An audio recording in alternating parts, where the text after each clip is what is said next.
Shoot the breeze topic number 3 is Wakanda a real place? Someone has to mute that mic. I think that's Tezzy with all that noise in the background. Is Wakanda a real place? I thought this was an interesting prompt.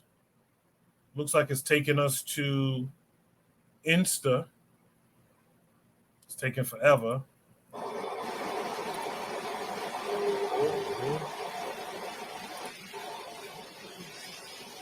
Sao, khi mà tên.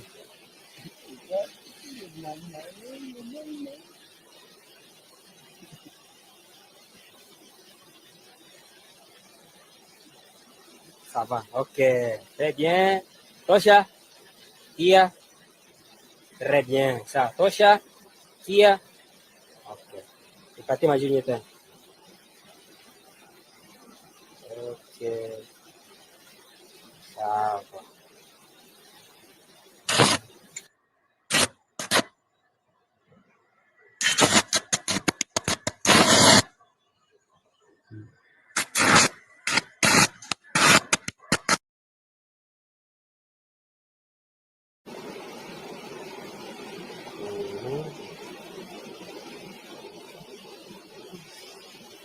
Sao, khi mà tên.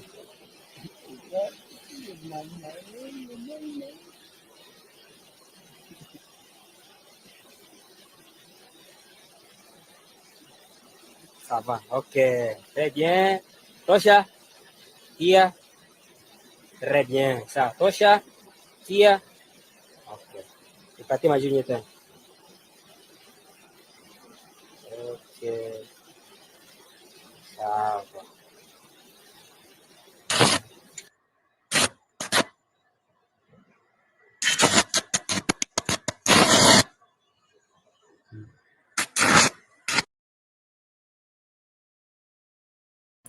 I don't know if y'all picked that up, but that Chinaman was like, "Give me that rock right now, Negro. Before you get any bright ideas, hand it over." Right? Lero in the chat says, "Free Congo."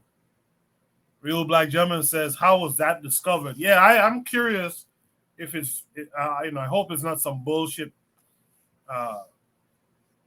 What do you call that again? Fake out type, deep fake type stuff. But the prompt says it's Wakanda, a real place. Carl, if you were to learn that what we just saw was happening in the Congo right now, Uganda, what would you say? Is Carl there?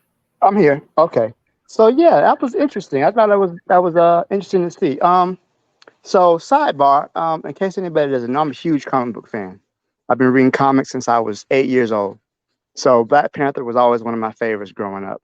So I don't know what the proper use of that material could be, but I think we're going to see what happens with these African nations who don't have control over their resources. That resource will be exploited, and Africans won't be paid their proper fair value on the market. And they'll be forced to mine this material, but not for their own benefit. So one thing about Wakanda that made it so powerful was not just the existence of vibranium, but their ability to protect the vibranium and to develop it along their own social line in the comic books. Now, this comic was created by two, white Jewish men in the 1960s. So, I mean, they had a very limited view of, what they thought the material was. But I mean, there are other Black writers who expanded upon it. But, the whole idea of that Wakanda controlled their resources. They control vibranium. They were the ones who determined the fair market price for it. They distributed the wealth of the vibranium amongst the people in Wakanda, which made them technically the most technologically advanced nation on Earth in Marvel Comics. So I don't believe that Wakanda is real, but it's interesting to see this material. But I think that unless they have control over their resources, it's going to be exploited again. And unfortunately, I see that, there's an Asian person, the Chinese person who's, he's chomping at the bit to get a hold of this stuff. So we have to really gain control over our resources. If we don't, they're going to continue to exploit us. And I'll pass from there. No, Carl, I appreciate what you said just now, too. That idea of Wakanda in the comics, it's true. Not only was it wealthy because it had these resources. It was wealthy because it could protect those resources, right? The Congo and whatnot is wealthy, but they are like a pimple's paradise. They're just wide open, spread eagle, you know. And that's why when I hear, and this is no subliminal, no IDs on this, but when I hear folks, black folks too, championing capitalism heavy, I wonder if those black folks ever consider that a lot of that capitalist shit was built off of our backs. Well, Uh, there's no. that's I don't believe there's any such thing as a black capitalist. I mean, we don't have control over the means of production, and a capitalist, or to be a capitalist, you have to have control over the means of production. So there's no. I don't really think there's a black capitalist exists so much because we don't have control over the means of production. We don't own those things. We have wealthy black people. Just because you're wealthy, don't make you a capitalist. You just have a higher income. And one thing I want to say about Wakanda is that they kept their culture. There was no Wakanda is not a Christian nation. They still worship their traditional god. They still worship the Panther god. So right. one thing about Wakanda is that they kept their culture intact and they did not succumb to Christianity. They were considered to be heathens. In the first issue, they were actually being invaded by the Pope in one story by the Catholic Church because they were so-called godless heathens because they worship Bast, the Panther god, in Wakanda, and the Black Panther being the avatar of the Panther goddess. That wasn't originally in the comics, but they kind of built on that, so it kind of marked them for invasion. So that's another aspect that people tend to overlook. The Wakandans were not Christians; they kept their religion and their culture intact. Thank you for that. Again, Carl, I know Real Black Gentleman stepped away. Tezzy, what say you? You're on the continent. How do you feel about this type of stuff going on? Well, I think I'll have to agree with my brother who just spoke here that yeah, all it does is just put Congo into further exploitation.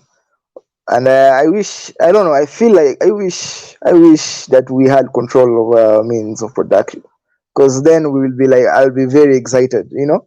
But now, but because we don't have control now, this is now dreadful, right? It becomes even like we are waiting for some sort of exploitation from the West or something.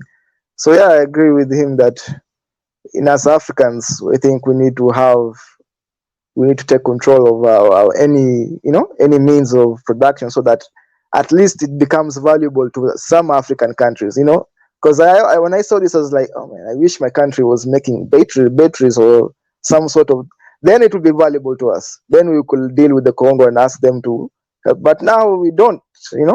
So it's only valuable to the West, right? The Elon Musks and the rest of the gang. So yeah, really, that's all I have to say. Thank you for that, Tezzy. Uh, Let me hear from Buana Hagaziki this time. Thank you, Coco. I appreciate it.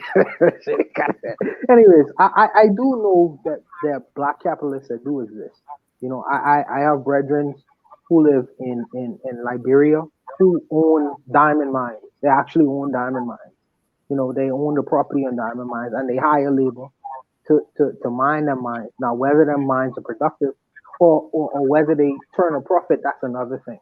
You know what I mean? And there are Ethiopians who own and grow coffee. So they own the and control the land that produces the coffee itself, and they sell that coffee all over the world. So there are black capitalists that exist. I know Bahamians who own chicken farms. You know what I mean? And so and when they grow the chickens, they sell it in grocery stores in the Bahamas. Zhivago Line was one of them, by the way. Who did that? So there are black capitalists that do exist in this world. As far as the Black American experience, let me just say that if if that every year, it is touted that they spend $1 trillion as consumers. If they were to spend that money that they use in consumption on investing in industries or natural resources that is on the continent itself, they would be black capitalists as well. So in buying in investing and buying different if land or mines or whatever mineral resources or wealth that exists on a continent, and then packaging that shit and selling it to American consumers, maybe black capitalists would exist on that front.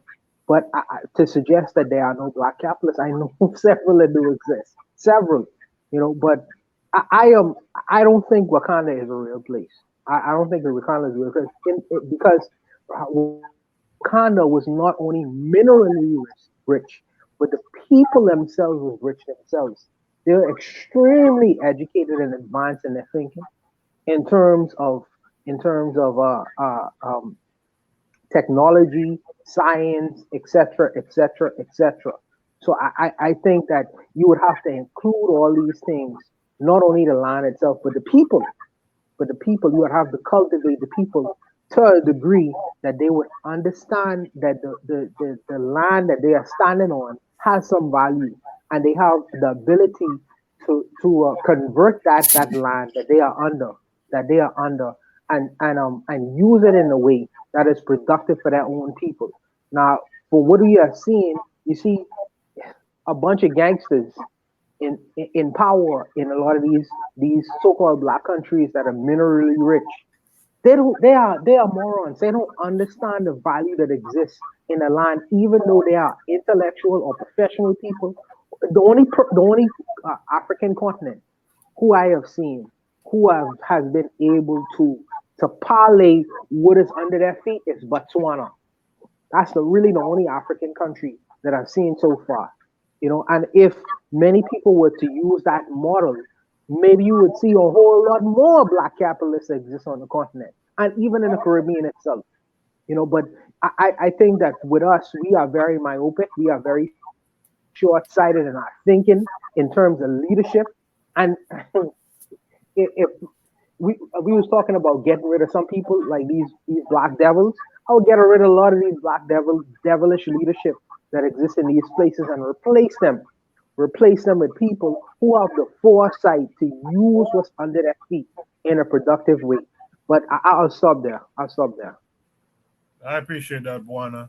Uh that will bring us to, is Real Black Gentleman back?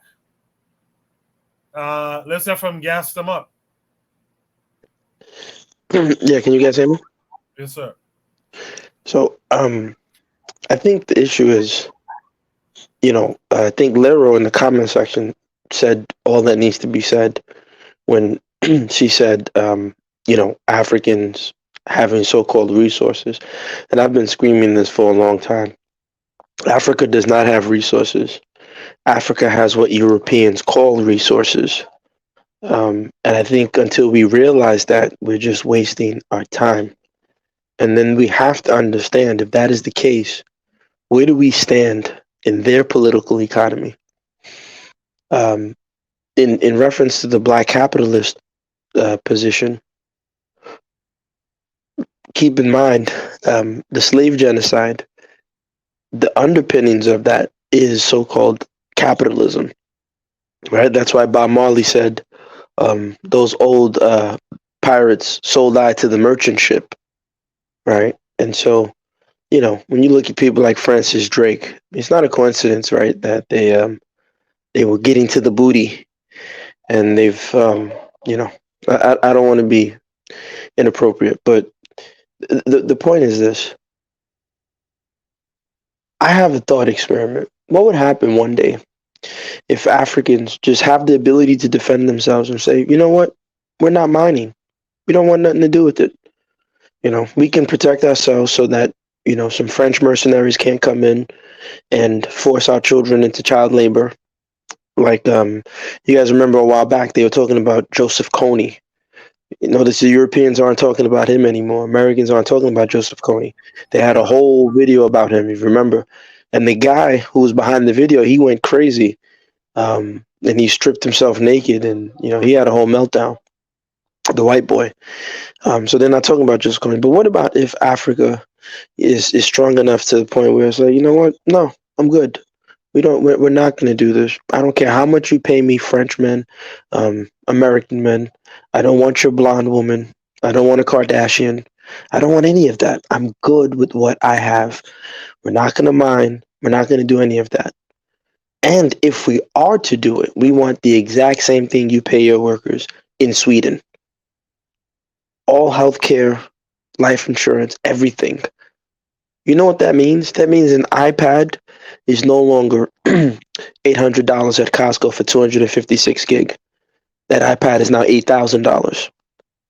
The minute you do that, again, thinking of political economy, and as I said this to on Dynasty's platform, I think sometimes we're just too naive. We don't know who we're dealing with here. That is an act of war.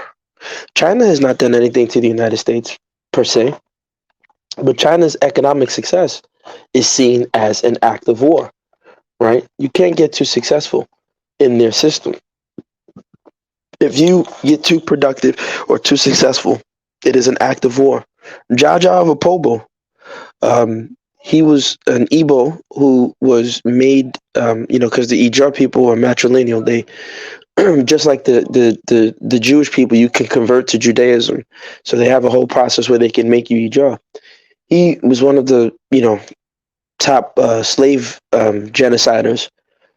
When he wanted to start getting his own boats to ship human cargo across to compete with the Europeans, all of a sudden that became a problem. And if I'm not mistaken, they tricked him and sent him all the way to St. Vincent. Or one of the, he might have been in the Virgin Islands, I think, or one of the islands over there. He argued and fought, and they sent him, he petitioned. And on his way back to Nigeria, he mysteriously died. Which I don't have any sympathy because you were a slave genocider, gassed them up, told you, yo, dude, don't do business with them. What do you know? They'd argue with me just like some Americans would say, yo, man, you got to get money, man. You got to play the game, yo. You got to play the game. Well, keep playing the game. So I'm just saying that I'm hoping one day people can just wake up and learn the word no. No, I don't want to do it. I don't want to play in your world stage, your global stage. I just want to be able to protect myself from you. Mine your own resources in your own country. Build your economy based on the shit you have, Europe, on what you have, America. Leave me alone. That's enough. I don't want nothing to do with you. We'll figure it out. When are Africans gonna get there? But they're not, because too many Africans want to play the game. They want to be on the world stage. They want to be gas them up. You have to be rational in the world economy. And you look at the externalities, and then they start using big words on me. And when grown men start using big words on me, I get scared. I tighten my belt, and I run for the hills, because either my wallet is going to be missing, or they're going to try to reach out and touch me like the priest want to reach out and touch me in the Catholic Church, and I don't want another man to touch me that way. So I don't know. I hope one day my people can wake up, as Fela said, in the country of the blind, the one-eyed man is king. And we're using the European eye to look at things. I'm hoping one day we can take out the European eye and look at things as Africans, because what this video is showing, we don't need to mine anything. And we're not doing any of that. Let's just get some guns. Let's be able to protect ourselves. And we'll protect ourselves or die trying. We're not mining shit. You want to go in there and send your own workers in there, but if you come in our land, you got to pay us top dollar. Americans ain't gonna go for that. Europe's not gonna go for that, because in their political economy, that's an act of war. So that's all I have to say. No, well said stuff, guys. I agree with everything, you including that part where you don't want no fellas touching you. I agree with all of it. Yeah, I've been trying to get that across to people too. A lot of our folks ignore it. I think it's kind of obvious. But a lot of our folks ignore that. Yeah, if we got full throated and said it with our chest and said, "Listen, you're not coming in here and mine nothing in here." You're right. The iPad goes from whatever the cost is now to about 10 times the cost. How are you going to keep your people who you're trying to infantilize and all that shit? How are you going to keep them, paying attention to to the trinkets and shit. If it's 8,000, 10,000 a pop, they will fight you for that shit, and you have to be prepared. So that what you said, and this follow-up question from Lara, I think is important, and I think that's why these conversations have to be had. She says, if protecting our interests is an act of war, how will Africans defend themselves from that war without playing the game? And this is why we got to talk. And we might not talk at all. Like my grandfather used to say, you talk some and you leave some. We might not talk at all in these types of forums, but we're supposed to know within ourselves that we having these conversations, these exact conversations in private, and we touching on all the different points that need to be touched on. This is why we have to have these conversations. This is why, because a lot of our people are out here, I believe, pretending to be dumb. Like you don't know what it means for what Africa means to the world, right? It is kind of seen in that image where the guy uses a rock as a battery. Africa is like the battery of this thing, and I'm not saying that with no huge pride because we're not controlling the shit right now. We start to control that, we shut down all this other shit out here. All of it. Is Real Black Gentleman back? All right, Real Black. I'll let you come back on when you get back here. But I'm remove you from the panel for now because it throws me off. So I think I didn't hear. I think I heard from Tanzan, right? Did I hear from Tanzan? No, but I'll be brief. Okay, go ahead, Tan Mbwana. Go ahead. Okay. Well, for us, I remember we used to have a joke that, anywhere they find oil or something, something bad is going to happen to them. Basically, for me, if I was an African country and I had something, the best bet would just to keep it under wraps for as long as you can. And, I don't know how they can manage to do that. I don't know. But usually the more attention people, the more people know that you have something, the more they'll come to get it. And if you can't protect it, well, the only thing you can do is hide it. So I would think that would be the most, the most practical or, the most practical, and maybe the only thing that they have in terms of options. So I'm hoping that it's not going to be a big find that for now, because unless it's something that can help the local people, what is the use of all these things anyway? How is the diamond mining or these things where the children have to go inside the deep mines and risk their lives, and the people, how is that helping the local people? It's not. So it's one of those things that you find it and then you think it's a treasure, and it comes with, so much, bad things that you wish you hadn't found it. And so, unless it's something that the local people can use to help themselves, I think that they should just leave it alone. Yeah. Buana, go ahead. No. Listen. I hear what the brothers and sisters saying, and I think that my brothers and sisters, I consider them to be purists. They are we would consider in the Bahamas as environmentalists. They want the land to be untouched. They want it to be pristine, never touched, never converted into anything. They want it to be left alone. And I hear that argument, and I understand it. I understand it. I understand it. And maybe I'm coming off as the bad guy in this whole thing. But let me ask the question. I don't believe in child labor. I don't believe the children should be mining for diamonds and mining for resources. I think the grown men should do it. And I think that they should do it in exchange for providing that service for a livable wage. I believe that. You know what I mean? But for the so-called capitalists coming in and saying that, hey, you do this and I'll give you this. How is these people gonna survive and eat? They're not surviving and eating without that, because they wouldn't have gone for the jobs if they was existing, but for these people coming in and doing these kinds of things. And if left alone, the people were to use the land in terms of uh, cultivating the land itself, and developing the land and feeding themselves or whatever, I don't have no issues with it.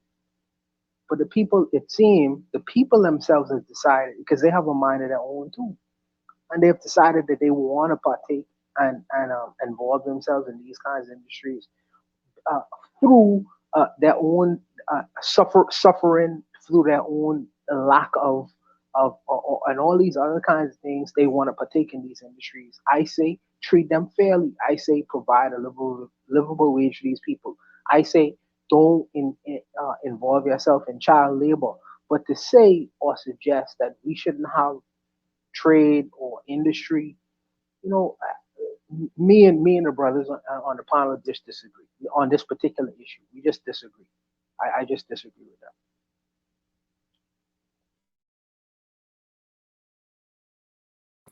All right, thanks, Buana. No, again, I think the issue is we don't attach the full story when we talk about stuff, right? So when we talk about,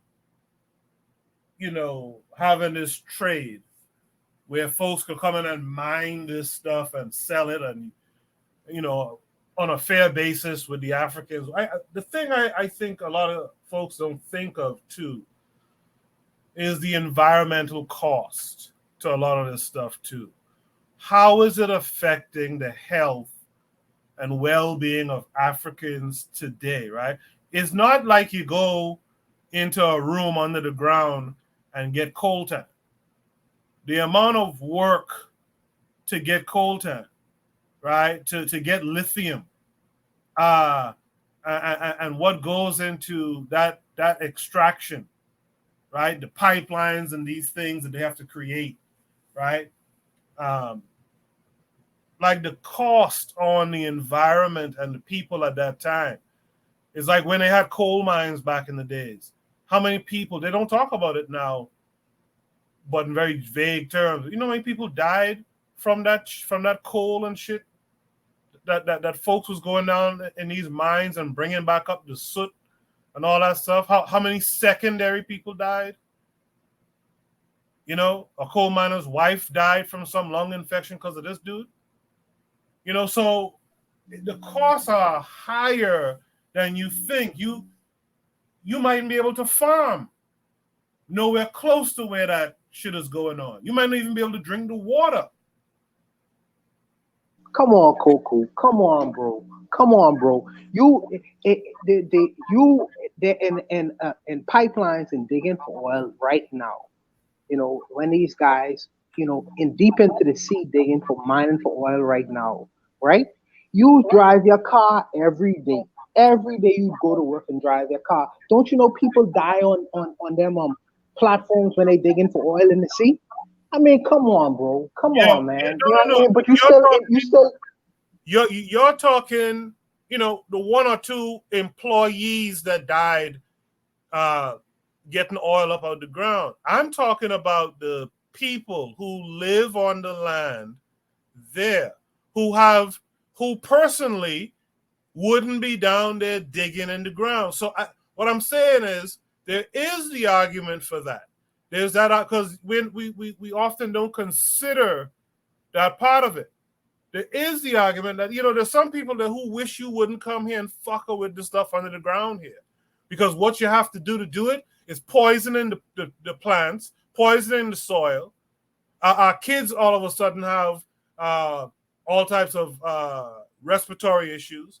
So that's the other part we don't consider, because the way they sell the idea to us is that, people just go and mine this shit clean, easy peasy, right?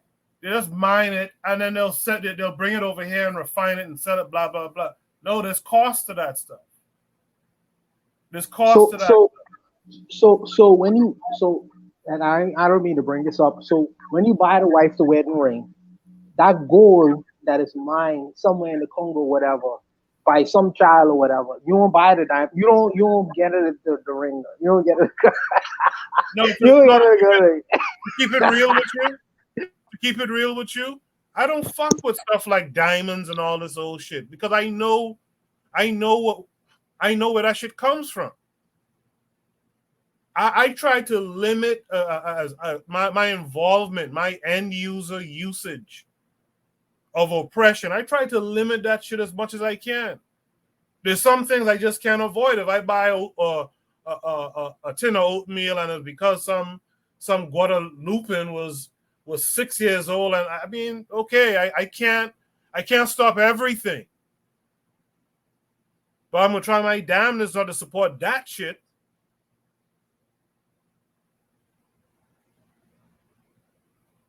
Does anyone else want to add their final thoughts to the prompt? All right. I just hope all the purists in the room, when they eating that chocolate, that nice chocolate they eat when they buy from the grocery store at Walmart, or when they buy that woman a nice gold diamond ring, I hope that or when they even wear the leather belt that they wear with the silver buckle or whatever material buckle that they use, I hope they consider these things when they purchase these things from all of these easy places to purchase these things.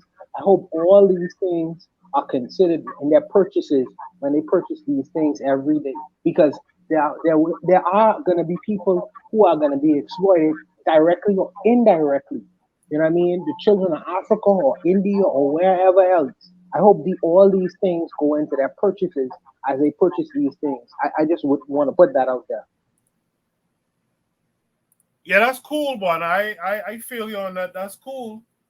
But the last thing I'll say in that whole thing is, man, we can't make the dollar God, man. We can't make it this thing that to get it you'll do just about damn near anything to get it. Like, I'm all for people being innovative and maybe earning more than a biscuit. Fine, I'm all for that. But this notion that your granny, her mother's mother, like they could all be cannon fodder for $1 today. I me personally, I just don't. I just can't look at the world in that way. Should be topic number 4.